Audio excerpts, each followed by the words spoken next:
Hello viewers, welcome to my channel.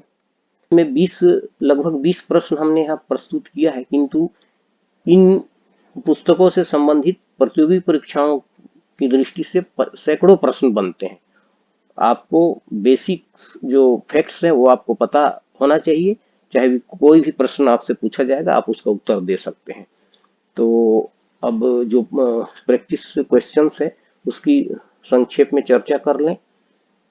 आइए पहले प्रश्न पर चर्चा करें। पहला है मिलिंदपन एक है। अब मिलिंदपन में क्या है? तीन ऑप्शन है इसमें, जैन टेक्स्ट, बौद्ध टेक्स्ट और लॉ टेक्स्ट, यानी तीनों में से कौन सा है, ये किस तरह का किताब है?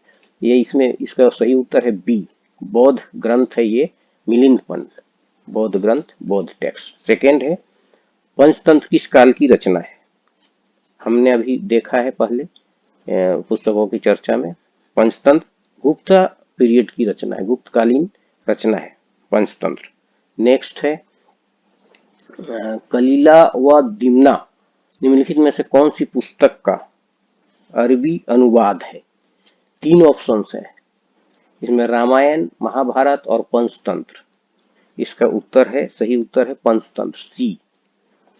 नेक्स्ट प्रश्न पर आते हैं, विच of the following is a grammar text? हम तीन ऑप्शन हैं इसमें, व्याकरण ग्रंथ कौन सा है? मुद्रा राक्षस, अष्टाध्यायी और सामवेद।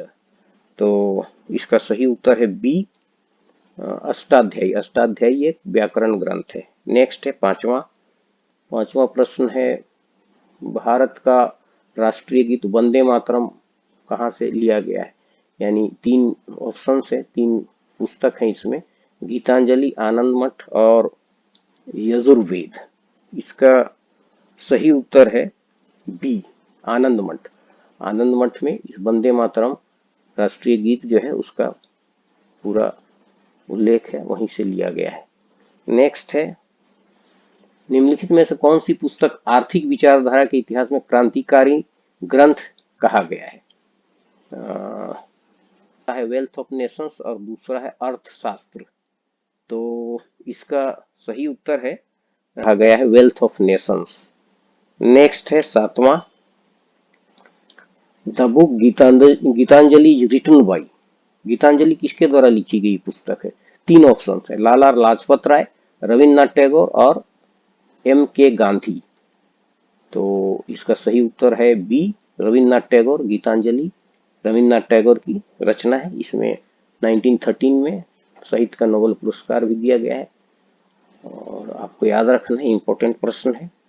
नेक्स्ट है किस कृति के लिए 1913 में साहित्य का नोबेल पुरस्कार दिया गया है? तो अभी हमने जैसा कि आपको बताया, तीन ऑप्शन है इसमें, गीतांजलि, गोदान और वेल्थ ऑफ नेशंस। तो इसका सही उत्तर है गीतांजलि, ए। नेक्स्ट है आपका नौवां प्रश्न है, आयुर्वेद के सिद्धांत का उल्लेख किस वेद में है? Theory of Ayurveda are described in which of the following text? तीन ऑप्शन है इसमें, ए सामवेदा, बी अथर्ववेदा और सी यजुर्वेदा। इसका सही उत्तर है अथर्ववेद, बी। नेक्स्ट है 10वां प्रश्न है, which Persian book was translated under the reign of Mughal emperor Akbar? Mughal बादशाह के अकबर के फारसी में किस पुस्तक का अनुवाद करवाई? तीन ऑप्शन है, लीलावती, गोलाध्याय और बीज गणित। ये तीन इसमें ऑप्शन है। इसका सही उत्तर है पहला, ए, लीलावती। नेक्स्ट है सिद्धांत शिरोमणि किसके द्वारा लिखा गया है? सिद्धांत शिरोमणि रचना है, किस पुस्तक है? तीन ऑप्शन है इसमें, तानसेन, भास्कराचार्य और विष्णु शर्मा। तीनों में से सही उत्तर है इसका बी, भास्कराचार्य। सिद्धांत शिरोमणि उन्हीं की रचना है। नेक्स्ट है नेक्स्ट आ गया लोकप्रिय गायत्री मंत्र ओम भूर्भुवः स्वः तत्सवितुर्वरेण्यं भर्गो देवस्य धीमहि धियो न प्रचोदयात् का उल्लेख किस रचना में है? तीन ऑप्शन है इसमें, मुंडक उपनिषद, ऋग्वेद और राज तरंगिणी। इसका सही उत्तर है बी, ऋग्वेद। ऋग्वेद में गायत्री मंत्र का उल्लेख आता है।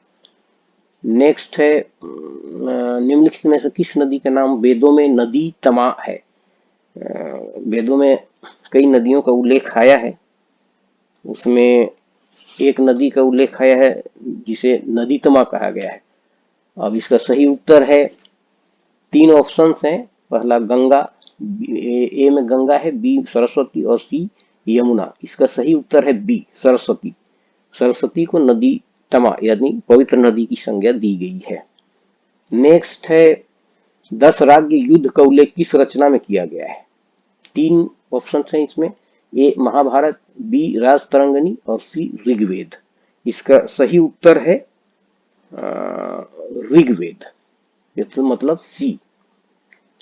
नेक्स्ट है प्रश्न आपका, निम्नलिखित में से किसे भारतीय संगीत का जनक माना जाता है? तो तीन ऑप्शन है, साम वेद, गीत गोविंद और अथर्ववेद। इसका सही उत्तर है ए सामवेद। सामवेद को भारतीय संगीत का जनक माना जाता है। नेक्स्ट प्रश्न है, वायु पुराण में किस वंश का वर्णन किया गया है? तो वायु पुराण में किस वंश का वर्णन किया गया है? इसके तीन ऑप्शन है, Gupta dynasty, Mughal dynasty, Maurya dynasty.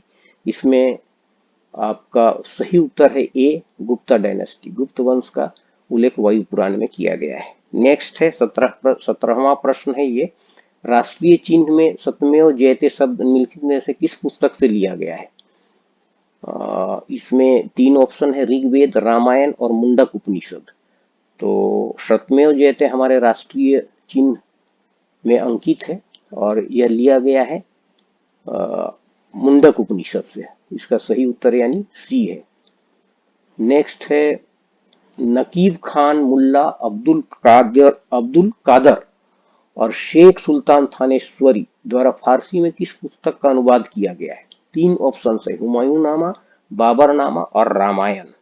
तो इसमें सही उत्तर है आपका सी रामायण।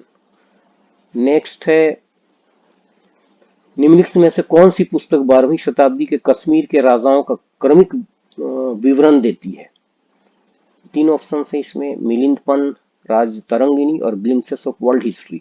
इसका सही उत्तर है बी राज तरंगिणी। राज तरंगिणी में कश्मीर के 12वीं शताब्दी के राजाओं का सिलसिलेवार विवरण उपलब्ध है। नेक्स्ट है और अंतिम प्रश्न है, निम्नलिखित में से कौन सी पुस्तक गुलबदन बेगम द्वारा लिखी गई है? तीन ऑप्शन है, बाबरनामा, अकबरनामा और हुमायूं नामा। इसका सही उत्तर है सी हुमायूं नामा। तो इस तरह 20 प्रश्न है, किंतु जो जिन पुस्तकों के बारे में, ग्रंथों के बारे में हमने यहाँ चर्चा की है इस वीडियो में, उसे बहुत सारे प्रश्न बनते हैं और जो सभी प्रतियोगी परीक्षाओं की दृष्टि से उपयोगी है। आपको उसका अभ्यास करना है और ताकि आप परीक्षाओं में सफलता प्राप्त कर सकें। Thank you for watching the video. और एक बिंदु मैं इसमें आपको बताना चाहूँगा, यह एक सीरीज है जिसमें हम आगे भी इस तरह कुछ पुस्तकों के बारे में चर्चा करेंगे। Thank you for watching.